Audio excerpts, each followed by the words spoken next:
I don't know whether you've come across Diogenes of Sinope, but this is Sinope.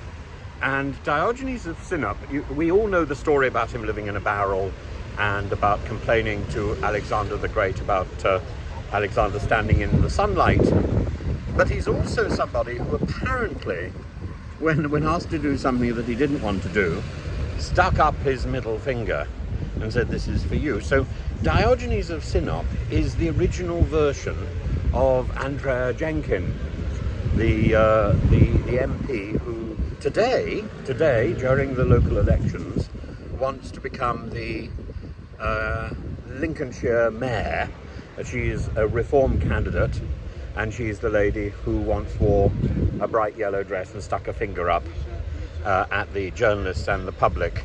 And I suppose that's what she's continuing to do now that she's defected from the Conservatives and become a reform UK candidate for mayoral office.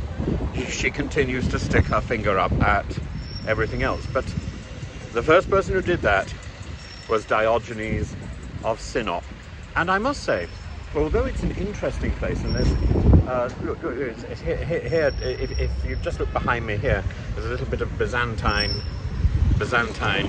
magnificence, but there's not very much left of the original Greek city that was quite so famous here.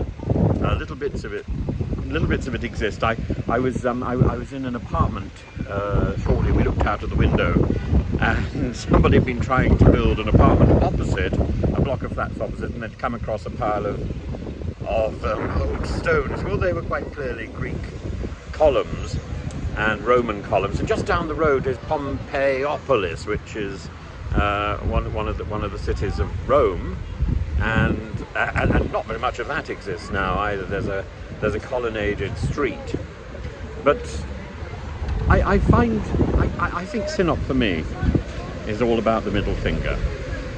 I am greatly entertained by that.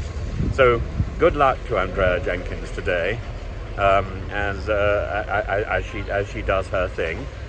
I wish her what can I do? I can't do much more than wish her the middle finger in return, but it's meant with great meaning. It's a middle finger of meaning, and it goes back to ancient Greece.